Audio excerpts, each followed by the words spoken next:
forecast for the week of November 6th, 2022. It is the week of the lunar eclipse in Taurus. The moon is in Taurus. The sun is in Scorpio. The moon is tightly conjunct Uranus at this eclipse. And so we have the energy of a full moon, a little bit of craziness, right? A little bit of lunacy, high energy, just high energy. Just leave it at that. It's an eclipse, higher energy. And then it is conjunct Uranus, highest energy, very, very explosive, quick change kind of energy, surprises in store, things come popping. I know a lot of people have things going on Tuesday. That's the day of the eclipse, November 8th, early in the morning. And so the eclipse energy is very strong through the night of the 7th and the earliest part of the 8th, no matter where you are. That's kind of the way things shake out.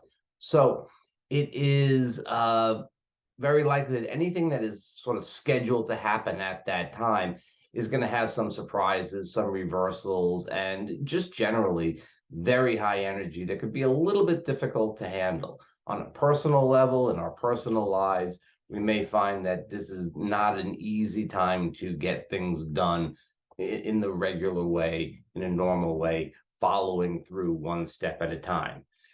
People are certain there's a lot of energy associated with this. It's not necessarily a great time to go out and have a ball and have a lot of fun, but it's it's not a quiet time either. It's not like you should use this time to sort of hide. Now, it's also the day of the US election, and we should see some real surprises in that. It's a very volatile energy, and when we apply that to the very polarized state of politics in the United States, we're really going to see some things happening. But you know what? It doesn't really matter well, it matters what happens, but that's not the astrological side of it, right? The astrological side of it is the reaction. There's going to be a lot of reaction to the election. And if you think about it, that makes perfect sense because we have a very divided, very polarized country.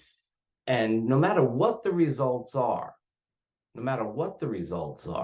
half of the population is going to be elated and half the population is going to be discouraged. Half is going to be very enthused. Half is going to be very angry. Right. So it doesn't, in any one particular race, it doesn't really matter because the one thing that is guaranteed is that there's going to be a tremendous reaction to this. This is going to be the best thing. This is going to be the worst thing.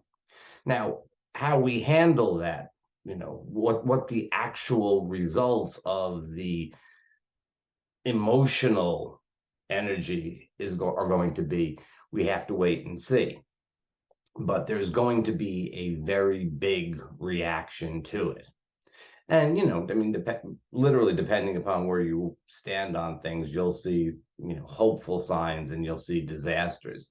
But the real issue isn't left or right, Republican, Democrat. Those things matter. But the level of the clash is going to be very, very high. Now, right after this Uranian energy, the sun and Mercury too will slip into a square with Saturn. And so it's like the high flying energy in a way gets, I don't want to say shut down, because I don't think Saturn can do that. I don't think Saturn can override the eclipse energy, but it will certainly involve a kind of, we need to get to the bottom line on this. So that is something I would pay a lot of attention to as well. Right after the election, on the 9th, right? The election is on Tuesday. On the 9th, we hit all the Saturnian energy. It's going to feel very heavy for a lot of people. That's for sure. That is part of the Saturnian energy. But it's going to also be a matter of figuring out like what is actually happening. That's a very Saturnian thing in our personal lives with our own things that are going on too. The potentials that seem to be flying so high during the eclipse time are going to have to shake down into a reality. That's always part of the process. Well, it's not always part of the process. Sometimes it goes the other way around.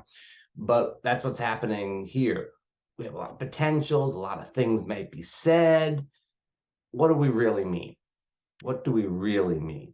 I could see this as being, wow, we had words on Monday and on Wednesday. I was like, okay, well, what do we really mean? What do you really need? And that kind of thing.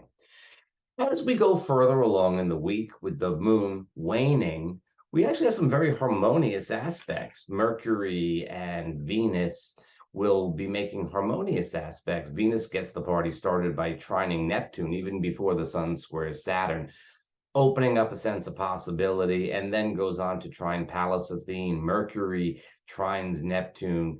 Venus sextiles Pluto. Well, you get the idea. There's a lot of stuff happening. Pallas Athene is really involved in a lot of these aspects, including the sextile to Mercury. We have a sort of truth telling that is happening again post election, post eclipse. This is what's real. This is what I'm seeing as real. People will tell the truth as they see it.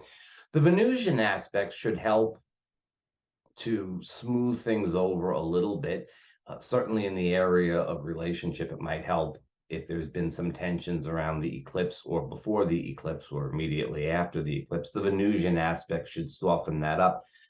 Would also help in terms of business deals and anything where you're trying to work stuff out with other folks, and could make for some easy socialization, even if it's just like workplace. Do people go to work still? Um, People have like workplace socialization and things like that. It might help the harmonious flow of things as the week comes towards its end. And that is kind of the way the rest of November goes. We sort of shift out of the very intense energy into I wouldn't call it harmonious, but a less intense kind of feel for the rest of the month, with a couple of little exceptions that we'll get to in coming weeks.